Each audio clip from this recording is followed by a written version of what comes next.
অবশেষে সেই রাতের ভোট নিয়ে এবার তদন্ত করবে দুদক। সবার নিশ্চয় মনে আছে 2018 সালের সেই নির্বাচন, দিনের ভোট রাতে। এই কথাটি জানে না বাংলাদেশের এমন কেউ নেই। বাংলা ভাষাভাষী বিশ্বের সবাই জানে, ইভেন অনেক বিদেশি কূটনীতিকও জানে। আপনাদের মনে আছে 2018 সালের নির্বাচনের আগে চীনের রাষ্ট্রদূত এক অনুষ্ঠানে বলেছিলেন বাংলাদেশে, ঢাকায় নিযুক্ত, আমি জীবনে কোনোদিন শুনি নাই দিনের ভোট রাতে হয়। বাংলাদেশের প্রতিটি মানুষের আকাঙ্ক্ষা ছিল, প্রত্যাশা ছিল, একদিন না একদিন এই যে ভোট ডাকাতির বিচার হবেই হবে। আমরা ভোট ডাকাতির নানান দৃশ্য, নানান ঘটনা শুনে আসছি, দেখে আসছি সেই ছোটবেলা থেকে, যবে থেকে আমাদের জ্ঞান বুদ্ধি হয়েছে।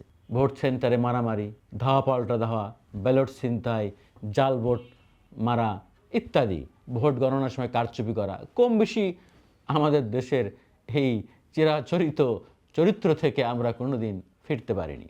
বলা হয় যে তত্ত্বাবধায়ক সরকারের আমলে সবচেয়ে ভালো ভোট হয়েছে। কয়েকটি তত্ত্বাবধায়ক সরকারের আমলে মোটামুটি বলা যায় যে অপেক্ষাকৃত ভালো ভোট হয়েছে। কিন্তু 2008 সালের ভোট নিয়েও কিন্তু নানান কথা আছে।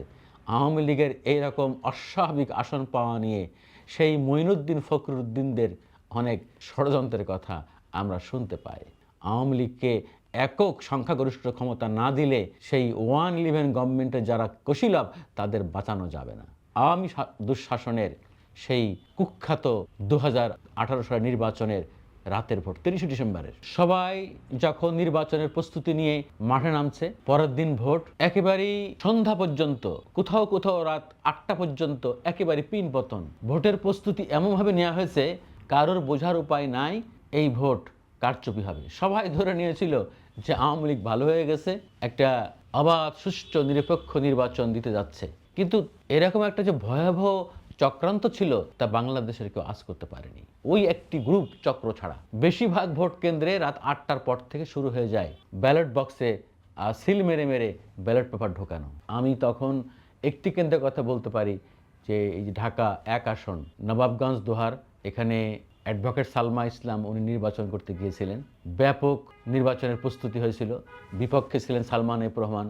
সালমান এফ রহমান বুঝতে পারতেছিলেন যে যদি ভোট অবাধ সুষ্ঠু নিরপেক্ষ হয় তাহলে সালমা ইসলাম কনফার্ম উনি পাশ করে যাবেন। এবং তারা চেষ্টা করেছিল ভোটের আগে সমঝোতা করার জন্য যে কোনোভাবেই অ্যাডভোকেট সালমা ইসলামকে বসাই দেওয়া যায় কিনা। তখন যমুনা গ্রুপের চেয়ারম্যান নুরুল ইসলাম বাবুল সাহেব বেঁচে ছিলেন, তিনিও ওই ভোটের পুরোপুরি মাঠে নেমে কাজ করছিলেন। ঠিক রাত 10টার সময় আমার কাছে ফোন আসে, বাবুল সাহেব আমাকে ফোন করে, জাহাঙ্গীর পরিস্থিতি খারাপ, সব ভোট কেন্দ্র দখল হয়ে গেছে রাতেই, কি করা যায়? আমি বললাম কীরকম? বললো যে সব ভোট কেন্দ্রে আওয়ামী লীগ, যুবলীগ, ছাত্রলীগ ঢুকে পড়ছে এবং পুলিশের সহায়তায় আমাদের লোকজন সব গেছে, সেখানে এই সিল মারা হচ্ছে এবং কাউকে ভিতরে ঢুকতে দেওয়া হচ্ছে না। নবনীতা চৌধুরী একজন আমাদের খুবই ভালো মানের সাংবাদিক এবং অ্যাঙ্কর, তার প্রতি শ্রদ্ধা রেখে বলছি, নবনীতা চৌধুরী একটা বক্তব্য এখন চারিদিকে ভাইরাল হয়েছে, ওই সময় আমরাও শুনেছিলাম। উনি আমাদের খালিদ মহিউদ্দিন ভাইয়ের এক সাক্ষাৎকার অনুষ্ঠানে বলেছেন যে কেউ কি দেখেছেন দিনের ভোট রাতে হয়েছে? কারো কাছে কোনো ভিডিও আছে, অডিও আছে? আফসোস, এই কথাটি জানে না, দেখে না এমন কে আছে। ওই রাতের ঘটনা কি হয়েছিল নবাবগঞ্জ দোহারে, যেহেতু সালমা ইসলামের নির্বাচন, সেহেতু আমাদের যুগান্তরের এবং যমুনা টেলিভিশনের অন্তত 30-40 জন সাংবাদিককে ওখানে ডিপ্লয় করা হয়েছিল, বেশিরভাগ কেন্দ্র পর্যবেক্ষণ করার জন্য, যে ভোট যাতে কেউ কারচুপি না করতে পারে, করলে যাতে আমরা সুনির্দিষ্টভাবে লিখতে পারি, দেখাতে পারি। একটা ব্যাপক প্রস্তুতি নেওয়া হয়েছিল, মানে সর্বসাকল্যে অন্তত শতাধিক লোক নিয়োগ করা হয়েছিল ভোট পাহারা দেওয়ার জন্য। যমুনা গ্রুপ এবং সালমা ইসলাম চাইছিলেন যে ভোট সুষ্ঠু হোক, তার ভোট কেউ না নিতে পারে। কিন্তু ওই রাতে যে ঘটনা ঘটেছিল, কোনো কেন্দ্রে কেউ ঢুকতে পারে নাই, পুলিশ এবং সন্ত্রাসীরা ভোট কেন্দ্রে রাতে বেলা কাউকে ঢুকতে দেয় নাই। তো আপনার ছবি, অডিও, ভিডিও কেমনে দিবে? এক কথায় এইটা আমি আমার জানা মতে, আমি প্রত্যক্ষ ঘটনার সাক্ষী আর কি। তো সেই ঘটনার এইটা সারা বাংলাদেশেই ওই রাতেই এই একই অবস্থা তৈরি হয়েছে। দিনের ভোটটাই 30 ডিসেম্বরের পরের দিনের ভোটটাই আগের রাত্রে হয়ে গেছে। তো এখন অনেকটা বিলম্ব হলেও সবার প্রত্যাশা ছিল যে এই সরকার ক্ষমতা এসেই অন্তত 15 দিন, 1 মাসের মধ্যেই আলোচিত দিনের ভোট রাতে করার যে অভিযোগ, যে ক্রাইম, এটা নিয়ে তদন্ত হবে এবং যারা জড়িত তাদের গ্রেপ্তার করা হবে। কিন্তু আজ পর্যন্ত করা হয়নি। এখন দুদক একটা অ্যাকশন নিতে যাচ্ছে। আসলে ওই সময় কি ঘটেছিল আমরা তো পরে অনেক ঘটনা জানতে পারি, যে একটা শত শত কোটি টাকা বাজেট করা হয়েছিল ওই ভোটের জন্য। প্রত্যেক থানার ওসিকে দেওয়া হয়েছিল 1 কোটি টাকা কমপক্ষে, বড় বড় থানার ওসিদেরকে দেওয়া হয়েছিল 2 কোটি টাকা, এসপিদেরকে দেওয়া হয়েছিল 3 থেকে 5 কোটি টাকা। না, এই টাকাটা কি আমার সাথে কথা বলে দিয়েছে? এটা প্রশাসনের অনেকে জানে, আমাদের কাছে অনেকে স্বীকার করেছে যে ভাই ভোটটা এভাবে হয়েছে। প্রশাসন ক্যাডারের কর্মকর্তা, পুলিশের কর্মকর্তাও কিন্তু স্বীকার করেছে যে ভাই হয়েছে তো। ইভেন ওই সময় গণমাধ্যমের অনেককেই টাকা দেওয়া হয়েছে, যারা প্রভাবশালী সাংবাদিক, প্রভাবশালী সম্পাদক, গুরুত্বপূর্ণ পত্রিকার সম্পাদক, গোয়েন্দা সংস্থার লোকজন তাদেরকে নিয়ে দফায় দফায় মিটিং করেছে অফিসে যেয়ে। এবং যে কারণে এই সব ভোটের সময় অনেক তথ্য আমরা জানতে পারলো, সেগুলো পত্র পত্রিকায় টেলিভিশনে আসেনি। হয় তারা ভয়ে দেয়নি, অথবা টাকা পয়সা নিয়ে ইচ্ছাকৃতভাবে দেয়নি। আর একটা গ্রুপ তো ছিলই, দলদাস সাংবাদিক, আওয়ামীপন্থী সাংবাদিক, যারা চেয়েছিল যে যেভাবে হোক আওয়ামী লীগ ক্ষমতা আসুক। সাংবাদিকরা চেয়েছিল, ওই আওয়ামীপন্থী সাংবাদিকরা চেয়েছিল যেভাবেই হোক আওয়ামী লীগকে ক্ষমতায় রাখতে হবে, আনতে হবে। এবং পুলিশেরকে এই দায়িত্ব দিয়ে একটা ছক করে দেওয়া হয়েছিল যে বিএনপি এত ভোট পাবে, মানে এতটা আসন পাবে। সম্ভবত বিএনপিকে 30টা আসনের কথা বলা হয়েছিল।